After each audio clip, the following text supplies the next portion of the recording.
Podcast is proudly powered by Battle-Born Batteries. Let the power of lithium take you on your journeys across the outdoor world. Battle-Born Batteries designs and assembles the industry's top choice for lithium-ion batteries right here in the USA. Reliable, safe, and long-lasting, Battle-Born makes for the sustainable and lightweight drop-in replacement for traditional lead-acid batteries. Ready to make the switch to lithium and the switch to green energy? All batteries are in stock now. Shop today at battlebornbatteries.com.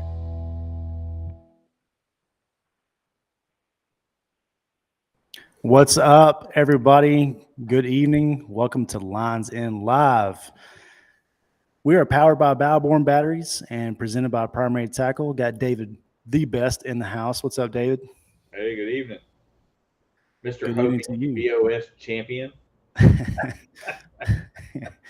We were just talking about that, man. I like the ring. I like the ring to it. Thank you, Seth. Thank you on that, man. I appreciate it. Guys, you know, we got a great episode tonight. We're gonna be talking about some good old-fashioned ledge fishing. And you know, but myself and David, we got some experience between us both on that. So we're gonna be sharing some juice on kind of what to look for out there on the ledges. It's one of those deals I think a lot of people still, you may just kind of be a mystery to them on just exactly how to tackle that. So, you know, we're gonna get into that tonight. But before we do, I always want to give David the opportunity to talk about what he's got going on up at S.Y. Wilson and Primary Tackle. So, David, what's new up there with you? So all kinds of great stuff going on. You know, we've been busy with the whole tackle shop and doing a whole remerch over there and redoing some stuff. Got a lot of tackle in last week at the end of the week. All kinds of great stuff coming. I mean, we got a couple of Jackson Nars coming in mid-July. Sometime a little bit later this month, we got a couple of the new Tennessee trailers coming in. The dual trailers with the bars already done, and, you know, we're going to have some light bars. All kinds of neat stuff coming on there. All kinds of new clothing coming. All kinds of new stuff in the store in general. So, I mean, you know, just kind of keep a lookout. Keep coming by to see us. Got a great selection of kayaks right now. Although, all of a sudden, weather gets warm. What happens? Everybody starts looking for kayaks. I've sold 5 in like 4 days. So, I mean, you know, we're fixing to be getting, you know, lighter on kayaks again. But we've got a lot of great ones out there. We got PA 14s and 360s. We got PA 12s and 360s. We've got Passports. We've got Outbacks. We've got Compasses. We've got all kinds of stuff out there. So, got new canoes, you know, got some Jacksons out there. So come check it out. We got all kinds of great stuff to look at. You still do you still have that Ike edition up there? I do still have that Ike edition up there. Man, I'm gonna tell you, dude. Well, okay, so first off, when I was at that Smith Lake tournament and I was at Waffle House in the morning, this guy walked up. He goes, or actually one of the cooks in the restaurant. He's like, "Dude, what kind of boat is that, man? That thing looks like it's really fast." So these little boats sometimes, you know, they do look cool. But this guy, he had an Ike edition down there. He had dual graphs on it. I mean, Yeah. he had it tricked out. I mean, it looked really sweet. But I'm just continuous. I'm just impressed at you know, the ideas and, you know, that people are coming up with to expand on these boats and make them make them better, and the accessories and stuff that that they're coming up with ways to add to these boats. It's incredible, man. It's the sport, these kayaks have come a long way. So well, we've always called it Legos for adults. that's right. Yeah, if it wasn't kayaks, it would be lifted trucks, 4-wheelers, dirt bikes, something. We would find some way to spend that money, right? Exactly. Got to have your toys. Exactly. What's up, Mr. David Walker? Hey, man, appreciate all the shout outs over the weekend, man. I really appreciate it. And you are always worthy to be in the presence, my friend. Yeah. How did that first tournament go for you guys in the tip of the sip? I want to hear about that.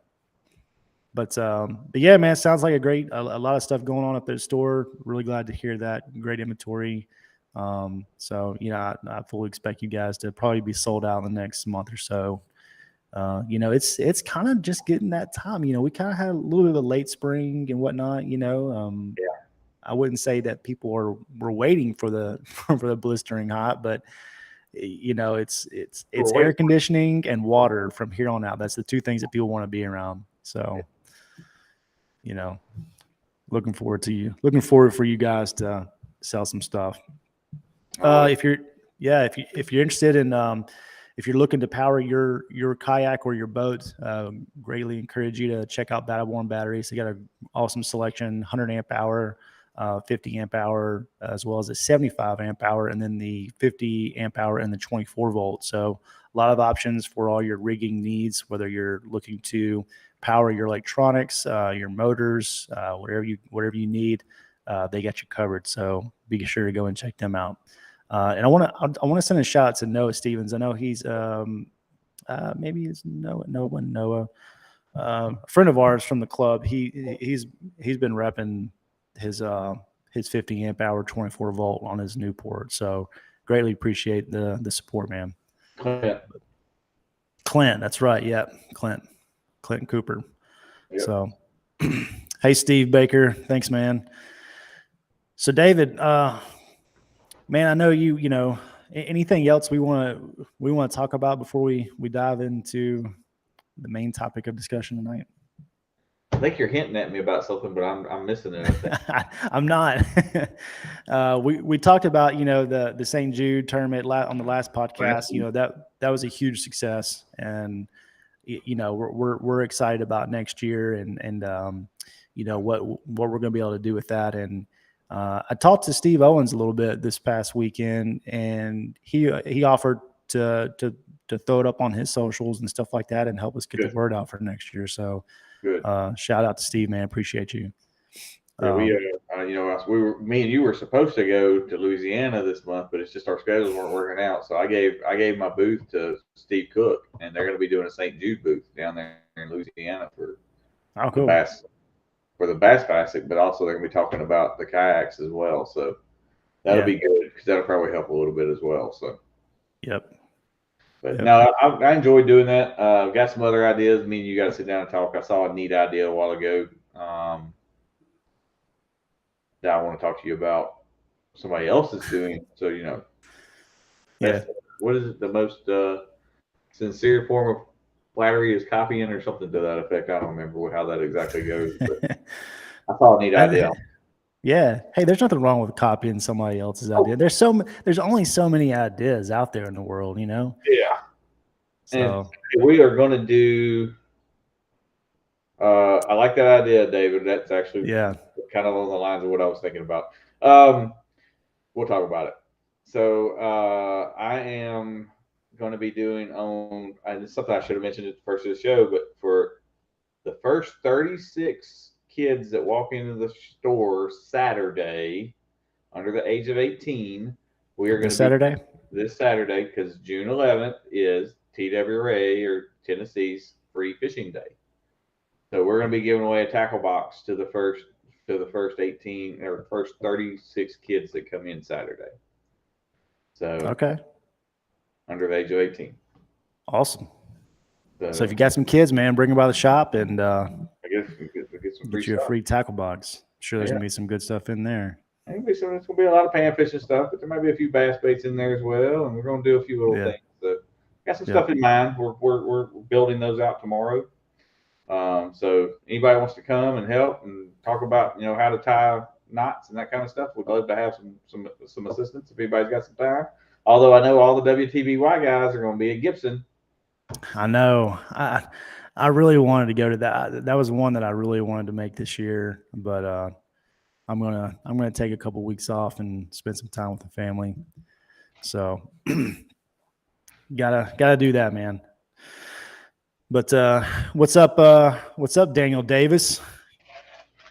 Thanks for joining in tonight, man. Guys, thanks everybody that's joining tonight, man. We really appreciate you tuning in. So, we're gonna dive into some ledge fishing and just kind of the details behind my tournament win. I really don't like talking about myself very much. That is not why we started this podcast, but yeah, but we're gonna get into it. So I'm gonna try to just kind of skimp over kind of some of the pre-thoughts and stuff for the most part, but really honestly, and David, I think that you can kind of attest to this too. We've kind of had a little bit of the late spring and some cooler weather's lingered on a little bit, and even last week, man, we had some relatively cool mornings, low 60s and stuff. So probably some late spawners, some fish that are probably spawning a couple of times, but one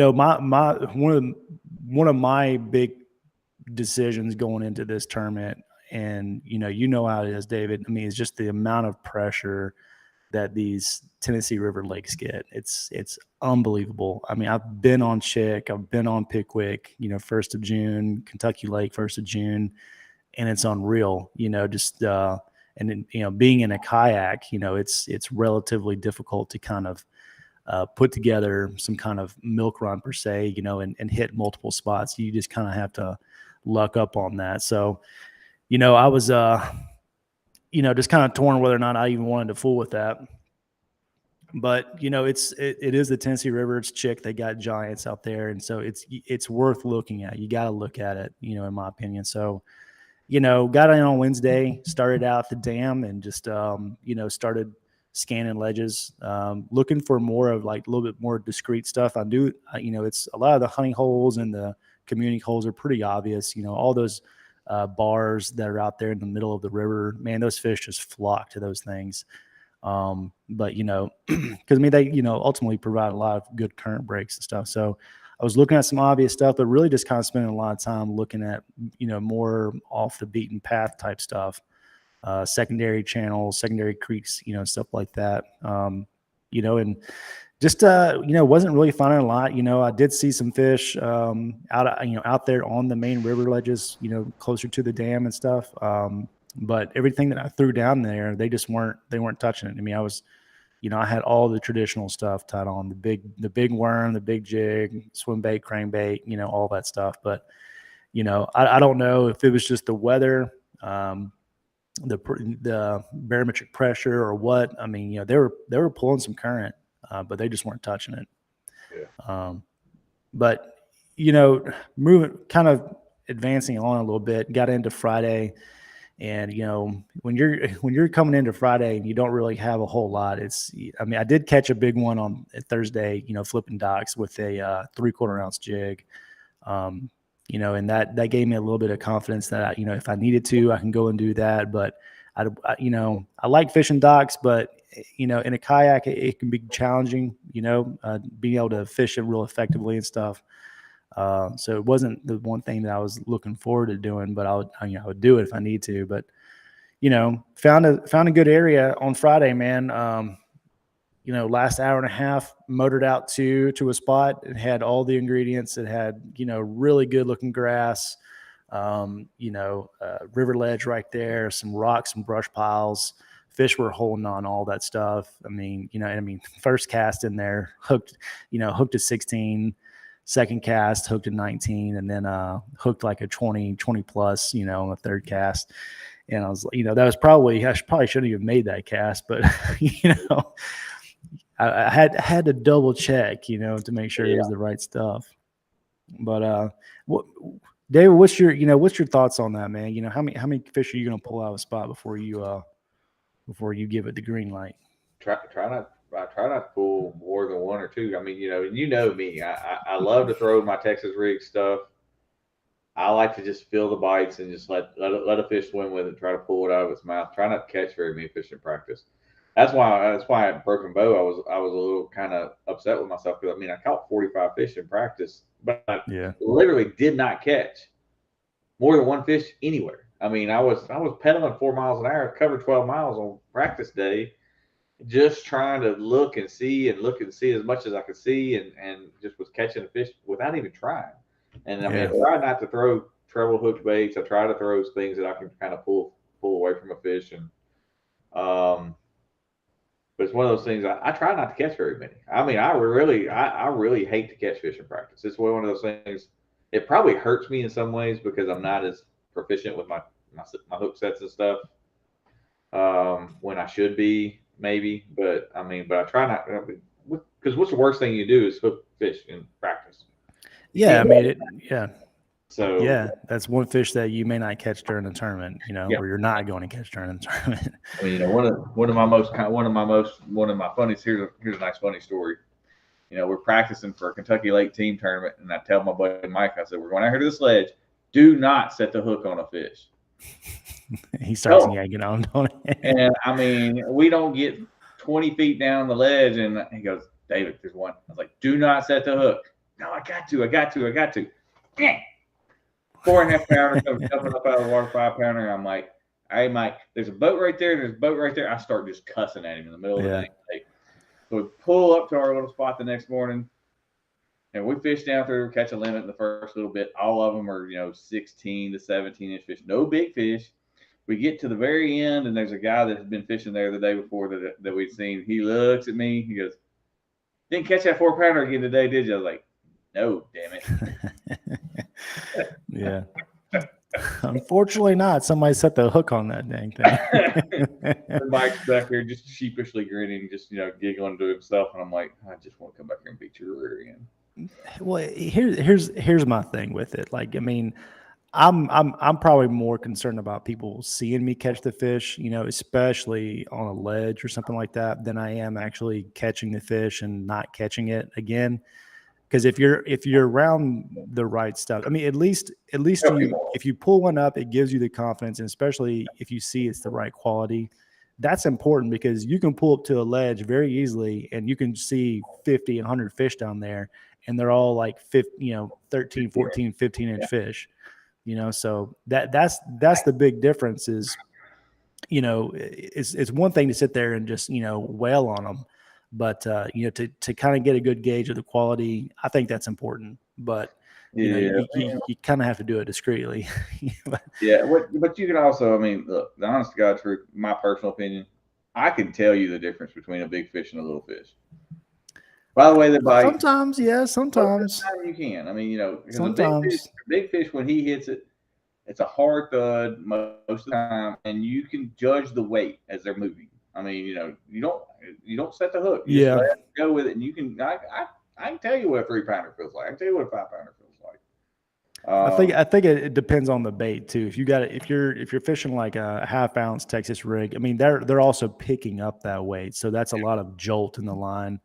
But a lot of the bites on this drop shot rig, I honestly, I mean, it was kind of hard to tell between a 14-incher and a 20-incher. That is until I got heavy. Then it's like, okay, this is a big fish. It's hard not to set the hook, or it's not hard not to end up hooking a fish on a drop shot because you're fishing a small hook. There's really no way to get around that, in all honesty, because if you actually put any pressure on it, you're gonna at least skin hook that fish. I mean, whether you're trying to or not, it's kind of hard to shake a drop shot fish off. Yeah, I mean, most of the fish that I was catching, the bait was coming off. Whether when they were biting it or when they jumped or something, so I mean, when they bite it, I mean, you've only got a little bitty hook through, the center of the plastic or on the tip of the plastic. So if they pull on it, it doesn't take much of a pull for them to pull that bait off the hook. So Daniel Davis, I know 20 people that can judge the weight of fish that come off the hook without seeing. or so they tell me. Yeah. If they tell you it's 10 pounders, they're probably lying to you. But anyway, 10-pound log. yeah. But no, man. So found the area that I had some confidence in going into Saturday. Dude, I got out to the ramp Saturday morning. I literally woke up at 3:00. Palmer's over there, still passed out. And I get up at 3, go hit the Waffle House, get some coffee and some eggs. And, I got out to I'll endorse that one. Yeah. Well, it was convenient because it was like right down the road. It was on the way. So I was like, oh yeah, we're going to the WH, son. Yeah. So cook for you, so you had to go somewhere else. Yeah. Well, we missed your burnt biscuits, so yeah. I did burn that last batch badly. We're gonna give you crap about that one for a while, but okay. I burnt the biscuits again. I don't have to cook. Hey, we'll pick up the slack. Yeah, Waffle House for the win, Russell. That's right up your alley, man. You know all about that. But yeah, dude, I got to the ramp an hour and a half early, and there was already 2 other guys there. Launch was at 5:30. First cast was at 6, and they were there at 4:00. I was like, good grief, man, these guys sleep here. And it was a really, and I had to get there early because, it was actually really tight parking. There was very limited parking. So, I really want to make sure I got, was able to get out there. But, it was cool, man. I tell you, I've experienced it so many times in the sport. People, kayak guys at the ramp. The courtesy starts before we ever even launch, man. That just speaks to the camaraderie and just the quality of the people in the sport. I can't remember his name, but he kind of spoke up and was like, hey, where's everybody going and stuff. I just kind of want to make sure that I'm not going in the same place y'all are and this and that. So we all kind of just shared, the general area where we were going, so I thought that was pretty cool. But anyways, got out to the first spot, and dude, in typical Tennessee river ledge fishing fashion, I literally had a bass boat that pulled up behind me and was casting to the back of my boat. I'm sitting on the best spot, and they're like 40 yards behind me, casting literally to the back of my boat. And I was like, I'm just sitting there, like, I'm not moving. I know what's here. I know what's here, but I was here first. I'm not moving. Eventually they took off, but caught a limit there. I actually caught the same. I actually hooked the same 20-incher. I'm guessing it was the same 20-incher because it's the exact same spot. I'm saying that because big fish kind of, they kind of, claim territory, to their grounds, and especially if it's a really good current break, they're going to be there. They're going to kind of get those other fish out of there. And so, and that's another thing I wanted to mention that I really, caught on to with, fishing current and ledges and stuff. And not just, out on the main river, but even like back in creeks where there's, very noticeable current, is a lot of times those bigger fish will sit at the front of those current breaks where the current is hitting right on it too. Because if you have like a big, log or stump or lay down, something like that, those when that current hits it, it spreads out around it, and those big fish will sit right there. And it makes so much sense to me because those big fish are so lazy.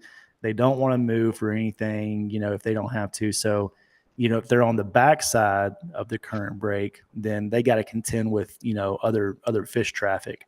But being on the front side, they can, they got first dibs at whatever's coming down that, down that river. They're going to get it first. So, pulled out my limit there, and then, we started going exploring. That was kind of my game plan. I was either going to go down the river a little ways and go skip some docks, or go and find some other productive ledges. But the grass was really the big thing for me that really drew me to the area and wanted me to stay there. I was prepared to punch the grass all day if I had to, because it was pretty much subsurface. So if that's what it was going to take, that's what I was going to do. Because you got grass. Like when you did well at Pickwick, you found the fresh green grass, and it made all the difference.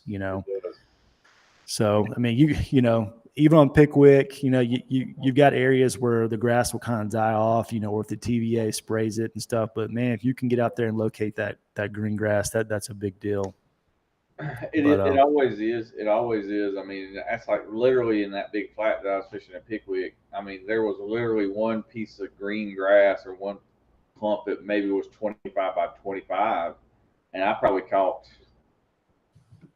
35 or 40 of the 120 fish I caught in 2 days off that one clump. I mean, literally, it was just stupid. You could go up and you catch about 10 or 15 off of there, and then they quit biting for a little bit. You leave it alone, come back and catch another 5 or 10. You know, Yep. leave it, come back. I got a question for you on your grass ledge that you were fishing. Was it like a cutoff, you know, where it kind of stopped at like 12 feet and you were fishing that edge, or were you fishing actually in the grass itself? Some of the fish, basically kind of what I determined was a lot of those fish were sitting off in the grass edges, you know, looking out. And so I was mainly fishing the outside edge of the grass on actually the main river channel itself. You know, the bigger fish, I don't really want to tell too much about the spot because it'll really give it away. I got you. I got you. So I'm asking too many questions. I hear No, you're good. No, you're fine. There's just one detail that would really give it away, and I don't know if I might need it later down the road. You don't want to give it completely away. I mean, freaking Ryan was already pumping you for that to begin with. Yeah, well, somebody hit me up in the parking lot, like in front. He had seen me out there. I think it was well, I won't say who it was, but yeah, he kind of busted me out right there. He's like, "Was that you over there? I was pretty sure I saw you." There's like 2 other guys standing there, and they're all like, "Yeah," you know. I was like, "Yeah, that was me." And he said the one detail that would really give it away, but yeah, but no. Chuck asked, "Are you fishing shallow to deep, or vice versa?" So yeah, in this case, I mostly was throwing up shallow. Sitting out in about 20, 25 foot, throwing up shallow and dragging it out a little bit deeper. But you know, the 2 spots, the makeup of these spots, they had similarities, but they're also really different, and it was different in the current break itself. So the main juice, the main spot was a creek ledge. You know, I mean, it weaved and, you know, wound through the flat, through the grass flat. And there were some deeper spots in it. You know, there was some, and I never even really made it all the way through the creek channel, because the mouth of it was so good. But here's what I think was really the big ticket. They were pulling a lot of current on Saturday, and I don't know if those fish were already there Saturday morning, or if the amount of current that was flowing through there would push them out there to the mouth of that creek. But they were, you know, basically the way it's set up was the ledge, you know, you had the main river ledge, and then you had the mouth of the creek that, you know, dumped into it. You had walls of grass on both sides, you know, that were coming up to about maybe 4 or 5 feet below the surface. So all that current is flowing over the top of it, and those bigger fish are just sitting right down in that creek channel, and they're looking up, you know, for anything flowing over the top of it or anything, you know, swimming out in front of it, and they're just posted up there, you know. So it started making a lot of sense to me as to why the drop shot was working a lot better than other traditional baits in that specific spot, because, you know, I think the days leading up to the tournament, it seemed like the bite was a little tough. And I never picked up the drop shot on Wednesday and on Thursday until Friday. And the only reason I picked up the drop shot on Friday was because of the specific structure that I was fishing. Was just more of a vertical presentation type structure. And so, you know, being that they're sitting down in that creek channel, you know, they're not going to be looking down so much because everything's flowing over the top of their head. So that drop shot, you know, I had it like I got it right here. So stone in, you know, it's got like an 8-inch, 8 to 10-inch leader between the hook itself and the weight. And it's 3/16 ounce, just a lead cylinder weight. I'm using a Katana hook, 2-aught drop shot hook. And then the worm was a Zoom Z3 trick worm in Morning Dawn. 10-pound Sunline FC Sniper leader, and then 10-pound, I'm not even going to try to pronounce the name of that braided line, but the Sunline braided line. You sell it up there, Dave. What is it called? A Saigi or something like that? I'm not pronouncing it. Who knows? Yeah. But AGASEI something. Agassi. Yeah, I see Agi. Yeah. But whatever. The real shout out to my boy Brandon Palmer with Proteus rods. He makes a heck of a rod, killer rod. David's got him up there at the shop. But it's a 7.2 medium action rod, and I liked it a lot for this application because it's got a little bit more of a faster tip to it than some of your lighter action spinning rods. He's got the microwave guides on his, so you get really good casting distance, out of your shots and whatnot. And then the new Luz Hypermag spinning reel, the thing is smooth. I'm telling you, drag on is really nice too. But yeah, that the bites were real sensitive sometimes, so I could really pick up on them real well with that rod. And that was kind of the setup. Looking at some of the comments here, guys. Yeah, don't be showing off the pinky wacky rig. I know, man. Well, it was funny because like a couple other guys, that were in the top 20 or top 19. I think there was at least two other guys that said that they were catching them on the on the Morning Dawn color too. And the water clarity was perfect for me. It was maybe about a foot and a half visibility. So with that bright sun, it just kind of seemed to be the ticket. But so anyways, kind of going back to the story, got called out my 4 smaller fish on Saturday, and then the decision comes in. Do I just sit here and jack on them all day, or do I save them? And so, I had to play it smart. I had a good lead, 97.5. So I decided to leave them alone. I had like maybe 2 hours, 2.5, 3 hours left in the day. So I went and skipped some docks, and then the media boat showed up, and I was fishing shade line, stuff like that. Never caught anything else. So going into Sunday, I was really, really nervous, man. And, because I just didn't know if that spot was going to reload. Those river fish, they move. I knew the current wasn't going to be as pronounced or hardly any current on Sunday. The wind, there wasn't supposed to be very much wind at all.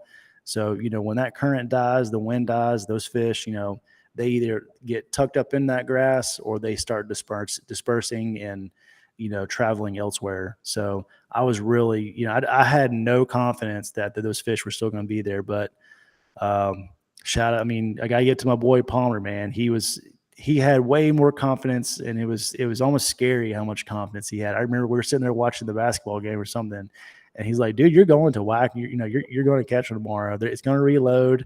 I'm like, "Man, shut up, dude. No, it's not. I'm gonna get out there. They're gonna be gone." But he just had this undoubted, confidence that that they were going to reload in there.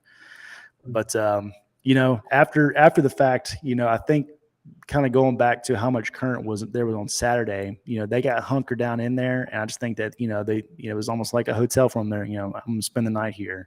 It had all the ingredients, had bait, it had grass, all that good stuff. So, why leave? But, got in there Sunday morning. I was actually really torn on whether or not I wanted to start at the first spot. Woke up at 5 o'clock, a little late. Missed the Waffle House on Sunday morning, but got out there, and there was a bass boat sitting on the first spot. So that kind of made up my mind, for me, where I was going to go. So just headed straight to the creek channel edge and started catching them, man. They were in there and they were ready to eat. Yeah. I'm going to second something you said about Palmer.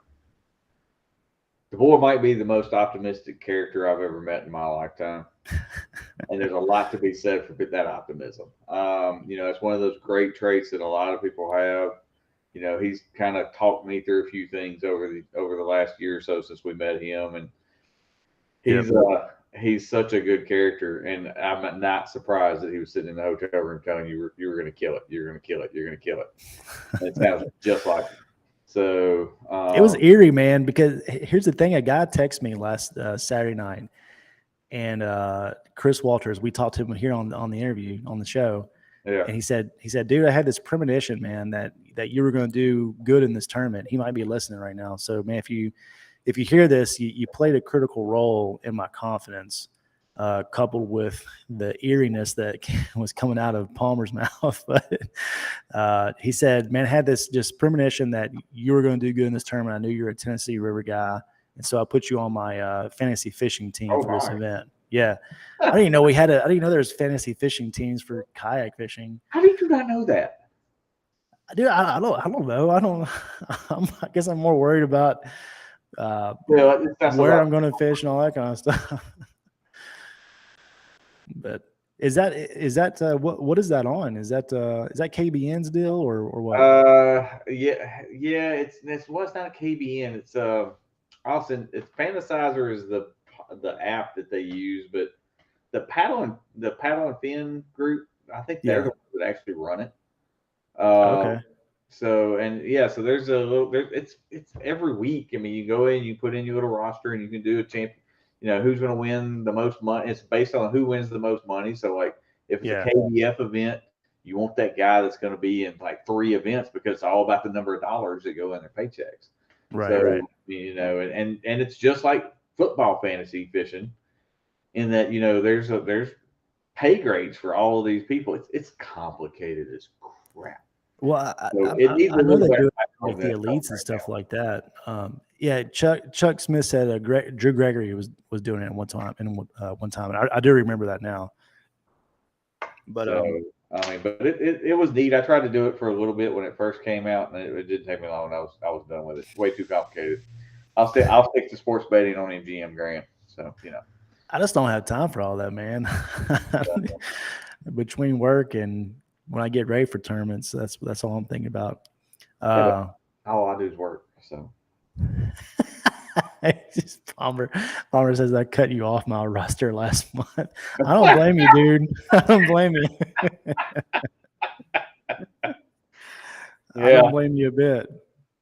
I haven't had the best season leading up to this tournament, but man, I want to mention this, and I was bringing that up because there's a lot of sayings and stuff like that get floated around, in sports in general, and the one that's always not stood out to me as much, but one you hear a lot, that I think is pretty common amongst people that win, that when it's your time, it's just your time. Yeah. And there's not a lot that you can do to really stop it. If it's going to happen, it's going to happen. And that is the epitome of what happened at Chickamauga. I mean, everything, the last hour and a half, I was even sitting there looking at the ramp, like, should I put in or should I not? Decided to put it in, found the spot, that led eventually to the next spot.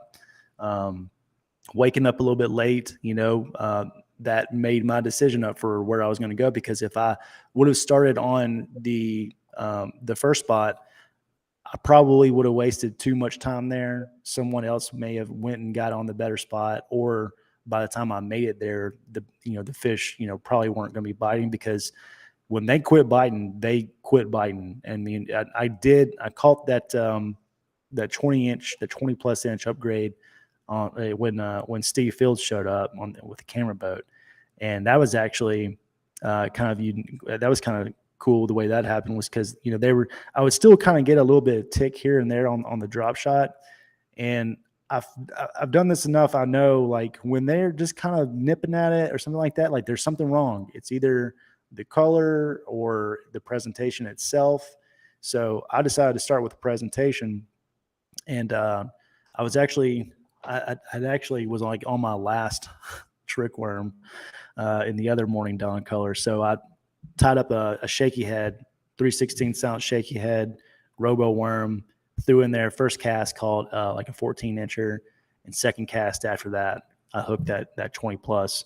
So it was just the presentation. The fish were still there. Every once in a while, I never really scanned over the area very much. I never wanted to spook it because it was only like 15, 16 foot deep. And so, but every once in a while, there was one single stump right there in the middle of the mouth of the creek that I would get hung up on with that drop shot. So I would have to go up there to it, and I could see them down in there. I mean, they were loaded around that little stump. And so, I knew they were still there, but just, either they had gotten accustomed to the drop shot, they didn't want it no more, but I think it was more so the current was not there. The wind was not there. I mean, it was slick, calm, nothing was going on. And so just a little bit of difference in that presentation, just something a little bit different, just triggered a couple more bites. And then I think it was like 2 or 3 hours later, I did get one more bite on the drop shot, and it was actually, man, real soft. Like never even felt the bite. It just got real heavy. Yeah. So, but I say all that to say that, I've you and I both, we fish a lot, tournaments and stuff. And, you wonder when you're going to get to that point. And I would just encourage people, just to keep doing what you're doing, keep grinding. If you're going through a slump, or if you're not sure if you're ever going to reach that point, honestly, I've had numerous thoughts of like, if I'm ever going to be able to win one of these things. Cause, I mean, 2-day tournaments are tough in itself, but when you're kind of used to fishing 1-day tournaments a lot, and then you go to that 2-day format, that's a big change, man. So, there's a lot more that goes into it. You got to have not only a good spot to start off with, but you got to think about whether or not you're going to leave that spot and have a backup plan. Whether or not you're going to, leave enough fish for day 2, if you have enough fish to leave for day 2. So a lot of different decisions that go into it. But I just want to say to everybody that, just keep working at it, keep grinding it out. You're going to get there. It's just a matter of time. If some of the most successful people in the world, and I don't just, live my life based on other people's, ideologies and stuff like that. But, a lot of successful people say that if you are thinking about stuff long enough, if you're constantly thinking about your craft, about your art, whatever it is, you're going to find a way to be successful at it. Whether it's, shining shoes or whatever, man, winning tournaments, becoming a professional baseball player or something. If you work at it long enough, you're going to find a way to get there. So true. And, that's one of the things y'all always heard me say is, it's all about what you have confidence in. It's all about, everybody, I drag a Texas rig all the time, but it's one of those pieces I know I can go anywhere in the country and I can go catch fish. And, sometimes to my detriment, sometimes to my positive. But, yeah. You got to be flexible and you got to make some adjustments. And you did a great job of that this weekend. I know drop shot's not always your favorite thing to do. And son, I was still setting the hook on them hard. Yes, really not what you're supposed to do. I know, but that's not my favorite thing to do. This I can do it. I've done it. I'm not a fan, but no. And your drop shot is on a bait casting reel. And my drop shot is right. on a bait caster because I am not throwing that daggone spinning reel. I hate them things worse than anything in the world. The first time I ever caught fish on a drop shot, in all reality, was at Pickwick in a BFL. I'm a co-angler, and I'm fishing behind this guy, and he's fishing a drop shot, and he goes, "But do you not have a spinning rod?" And I'm like, "Nope." I said, "But you know what? I got this little topwater rod right here. It's got 12-pound line on it. I'm gonna rig me one up." And I picked a little bit different bait from what he'd been throwing, and I start catching bigger fish than he was catching, and he's like, "What are them baits you back here?" So, and I was throwing just a little bit different hue, and yeah, I was throwing a Morning Dawn and the Morning Dawn from the ones I used to buy out of California all the time. And, it was just a little different hue of what he was throwing, and we were catching them. We freaking smacked them. We had a ball that day. So, but it still drove me absolutely nuts.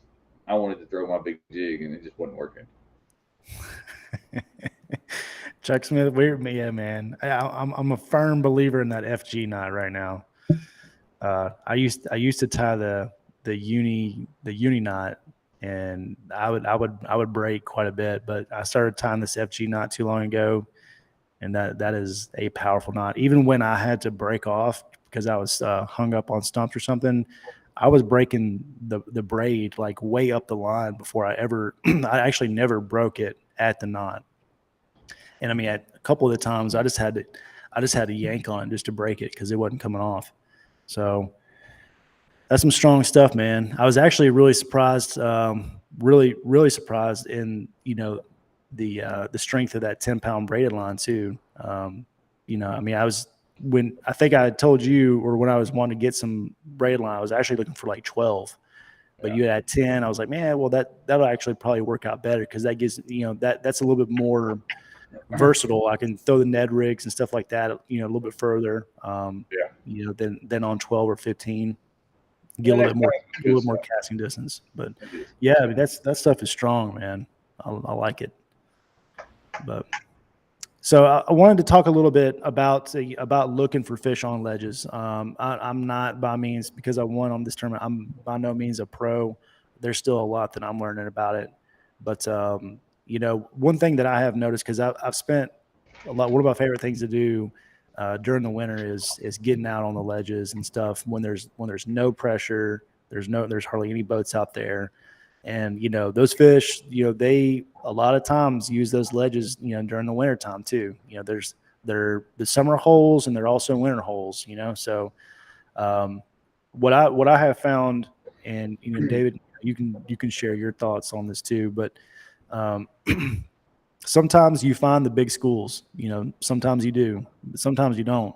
And if you are on the ledges and you're looking for just fish, I would highly encourage you to just start looking more for the other stuff that's going to keep them on a ledge, like the stumps, the rock, the mussel beds, shell beds, brush piles, stuff like that. Because not only does that attract the bass, it attracts crappie, it attracts brim, bluegill, everything, in the water column, it attracts them there too. And the bass are going to be there as well. In fact, a lot of times when I'm just, up in a pocket or something like that, I'm not always just looking for bait, like, shad and, threadfin and gizzard. I'm looking a lot more for the bluegill and the brim too. Cause you can see those on your screen. They're smaller arches. Some of those will be the bigger gizzards and stuff like that, but you can tell the difference, just in the arches, that there's just a good, combination, a good variety of bait in that area. But whenever I get into an area and I see a variety of stuff going on there, that gives me a ton of confidence in the world that the bass are there too. You gotta find what they want to eat, and whether it's on the bottom, whether it's suspended, crankbait, drop shot, something like that. But just get in there and start fishing.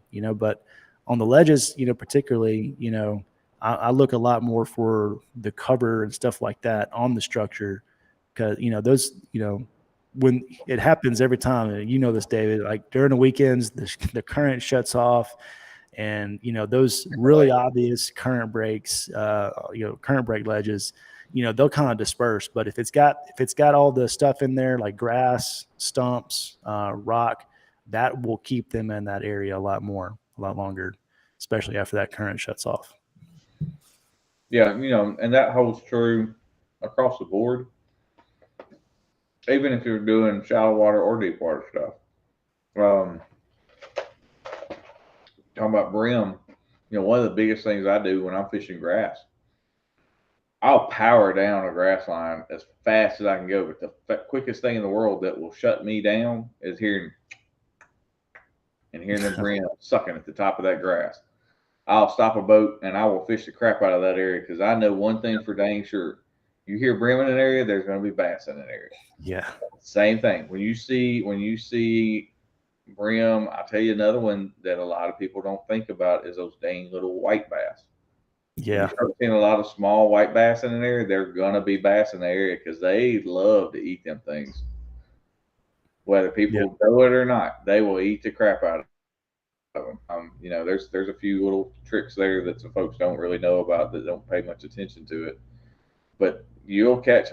When we were Broken Bow, I mean, I was catching white bass and bass right there in the same place.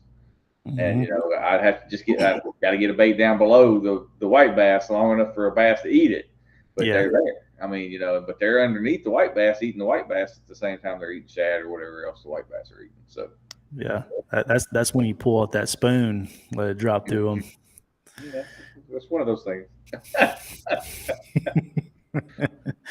Hey, we give it up. We give it up all here on the Lines In show, man. So there's a couple of colors and some big crankbaits that some folks don't want a lot of people to know about too. So Yeah. Yeah. Chuck, to your question, when searching, what's the go-to combo on electronics? Most of the time when I'm scanning ledges, I'm using the 2D and the clear view. A lot of times, I'll just use straight clear view, just down scan or I don't know the other term for it, I forget. Down imaging, but yeah, because it really gives you that more solid return. You can see the fish a lot better. You can see the structure and the cover and stuff like that a lot better. So a lot of times on the 2D, and I may not have my settings on it just dialed in 100%, but on the 2D sometimes a stump can look like something else. And especially when you're trying to see that target separation between the stump and a fish. Like I meant to put it up on here to share.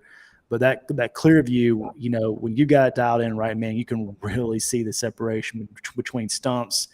I mean, I could see fine, just little separation between the stump, and the bass sitting right there behind it, And so, but if I'm really covering a real wide, expansive area, if I'm just looking for the cover on the structure, then I'm using side imaging, especially when I'm looking for brush piles, because they'll light up like a Christmas tree off to the side. So it kind of depends. I'll go back and forth between them quite a bit. If I see something on the side scan, I'll go back and I'll hit down view or clear view and then scan back over the top of it, and then and just kind of confirm exactly what it is I'm looking at. Hope that answers your question. Daniel wants to know if you're fishing Douglas. Douglas on the 18th. I might, man. I might. I'm thinking about it. But I ain't gonna get to. Yeah. Well, here.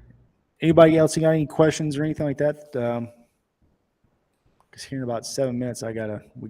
Yeah, you got another interview to do. I'm gonna go jump on paddle and fin. But I had a lot of fun, man.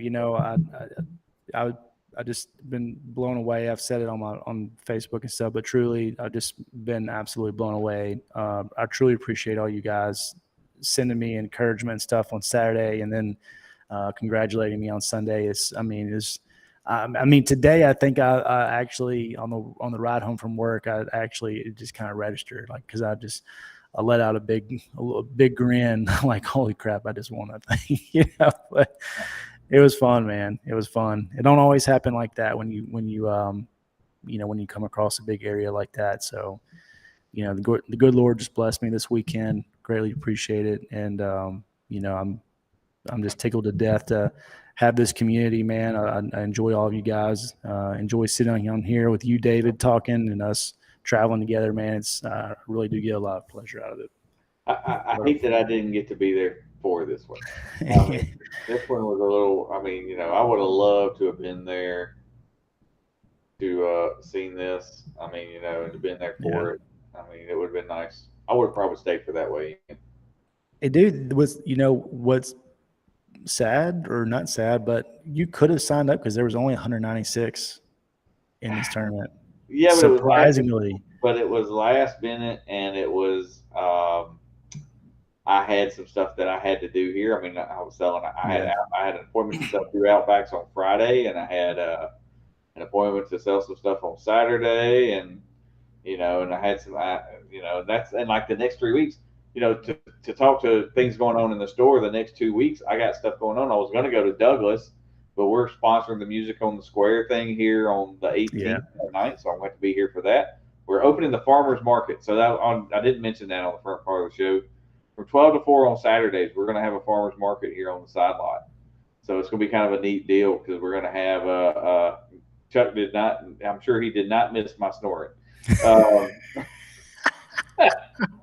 So we're gonna have the farmers market here for 12 to 4 on Saturdays. We're starting that this Saturday, so we're gonna have some fruit and vegetable vendors here. We're gonna have fresh eggs. We're gonna have seafood, some meat guys here. So there's gonna be a lot of locally grown or locally imported stuff. So yeah, it's gonna be some neat stuff coming on. Hey, sorry, go ahead, man. Go ahead. I got one other thing I want to make an announcement real quick. It just came across my Facebook. Congratulations to Jimmy and Danielle Washam. Danielle had her baby today at 5:49. And awesome. River Matthew Washam was born today. So I know Jimmy has been looking very forward to his newest son. So congratulations to Danielle and Jimmy. Congrats to that. That's awesome. Yeah, Smith. Chuck. Me and Palmer were over there high-fiving that we didn't have to deal with snoring this weekend. from David specifically. Just kidding. I mean, I do not deny that one in any way, shape, form, or fashion. Man, you suck the paint off the wall, son. I'm telling you, that's something serious, especially when you have a couple of them cold ones. Yeah. Yeah. No doubt. That's all good. Yeah, Daniel, you need to go ahead and pick up that drop shot, man. Put that Ned rig down for a little while and pick up the drop shot. I'm a believer in it now myself because I even threw a meme on my page not too long ago about drop shot. Like it's usually not my thing. Yeah. Let's talk about that alarm. Yeah, let's talk. Mr. King of the hit the snooze button over there. That's why he was late Sunday. My wife could probably she'd probably have something to say about that too.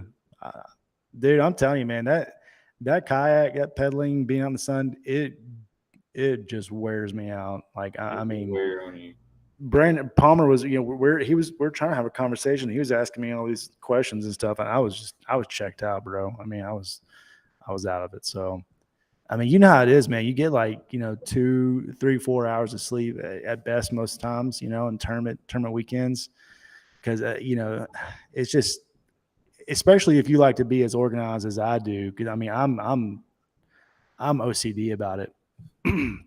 Like I want to make sure I have everything ready to go before I get to the water the next morning. Yeah, I missed it. I missed it out there too, Daniel. Well, he does every time. He whines about it every time for a Hobie event. Man, Palmer, don't be telling lies. I didn't snore.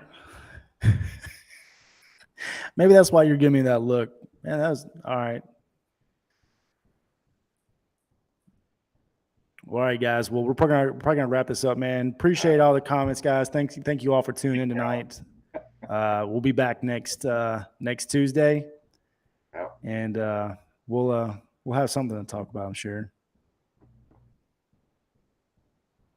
You still there, David? Yeah, I'm still here. Y'all be good. Thank y'all. Okay. Sorry, I'm trying to read comments and say like stuff, and Yeah. But thank y'all. We appreciate y'all. It was a fun show tonight.